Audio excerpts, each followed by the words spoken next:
injusticia que cerrar el cielo sobre el deseo de Dios. No es solo el final de una búsqueda o el resultado de una elección, sino que el deseo de Dios forma parte de nuestra propia condición humana. La experiencia de Dios a veces fluye como respuesta inesperada y sorprendente, y a veces ciertamente nos rebasa el ámbito de las preguntas, pero se trata en todo caso de un deseo imborrable que hace girar nuestra existencia en el ámbito de la divinidad. De ahí que algunos lleguen a sostener que el simple deseo de Dios es ya el comienzo de la fe. No se puede ignorar, no se puede reprimir, no se puede extirpar, porque el deseo de Dios es connatural al ser humano. Lo sabemos, lo intuimos, aunque no siempre somos capaces de saciar la necesidad que el alma tiene de Dios. No se puede dejar de amar, dejar de reflexionar, dejar de ser libres, porque entonces estaríamos alterando y condicionando la naturaleza humana. Tampoco se puede reprimir, perseguir y combatir el deseo de Dios, porque nuestra vida perdería su equilibrio,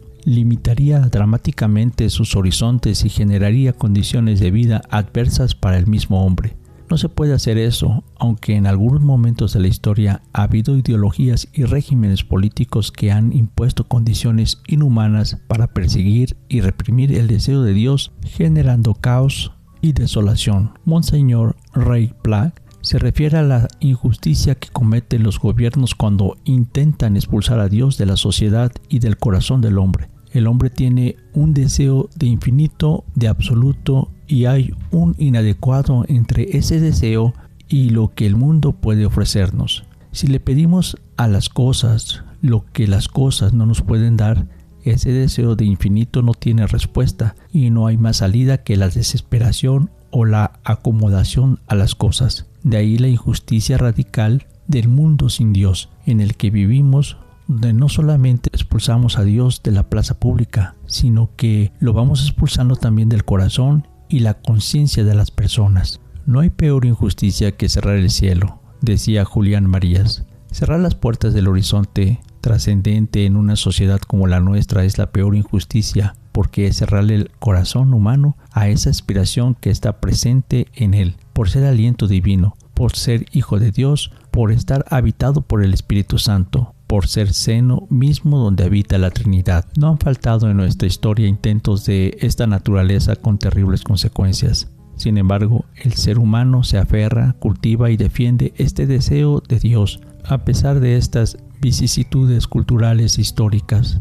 Este deseo de Dios no solo lo constatamos en el pueblo fiel, humilde, devoto y perseverante que ha venido moldeando su alma en torno a Cristo, a María Santísima, a la Iglesia y a los sacramentos, en los jóvenes que directa o indirectamente, consciente o inconscientemente tienen sed de Dios. También lo constatamos en la vida de tantos hermanos que han vivido al margen de la cultura cristiana, en las personas que quizás combatieron la fe cristiana abiertamente, en los hermanos que presumieron no necesitar de Dios al sentirse autosuficientes con su dinero, prestigio y conocimiento y poder, pero que finalmente experimentaron el vacío y una sed profunda del infinito. Si nos encontramos en un deseo que nada en este mundo puede satisfacer, la explicación más probable es que fuimos creados para otro mundo. Lo decía C.S. Lewis. Benedicto XVI, por su parte, sostenía: el hombre lleva en sí mismo una sed de infinito, una nostalgia de eternidad, una búsqueda de belleza,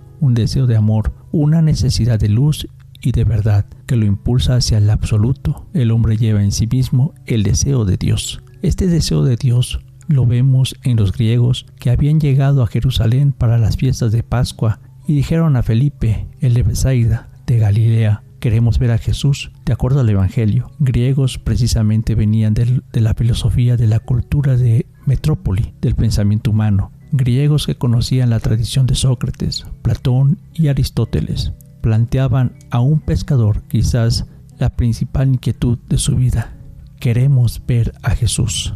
Y la respuesta de Jesús se vuelve paradigmática, ya que cambia sus esquemas y anticipa la forma más plena para ver a Dios y saciar la sed del infinito. La respuesta de Jesús no apunta a la belleza o al cosmos o a la armonía interior, sino que habla del misterio de la cruz para recibir la luz y saciar el deseo de Dios. Considerando el mundo cultural helénico, Monseñor Fulton Sheen comentaba así este pasaje evangélico: Jesús les recordó que Él no era simplemente un maestro, porque si estuviera entre ellos no sería para desempeñar el papel de un Platón o de un Solón. La naturaleza humana no alcanza su grandeza por medio de la poesía y el arte, sino pasando a través de una muerte.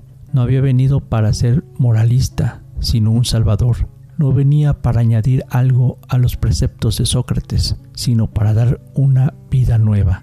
Los griegos habían venido a nuestro Señor diciendo: queremos ver a Jesús, probablemente debido a la majestad y belleza que como adoradores de Dios, Apolo tanto apreciaban, pero él aludió al aspecto maltrecho que ofrecería una vez estuviera en la cruz, y añadió que únicamente mediante la cruz podría ver en la vida de ellos la belleza del alma en la nueva vida regenerada. Como Felipe y los apóstoles, estamos para canalizar este deseo, para ser puentes a la hora de llegar a Jesús, para manifestar la nueva vida que recibimos de Él y para seguir anunciando el Evangelio de la cruz, que es escándalo para los judíos y locura para los paganos. En todos los hombres existe este deseo de Dios, a veces plenamente reconocido y otras veces reprimido, por lo que nuestra misión como Felipe es llevarlos a Jesús, mostrarlo y no solo demostrarlo. Queremos ver a Jesús. Se trata de la petición que hacemos a la Iglesia y que el Papa León XIV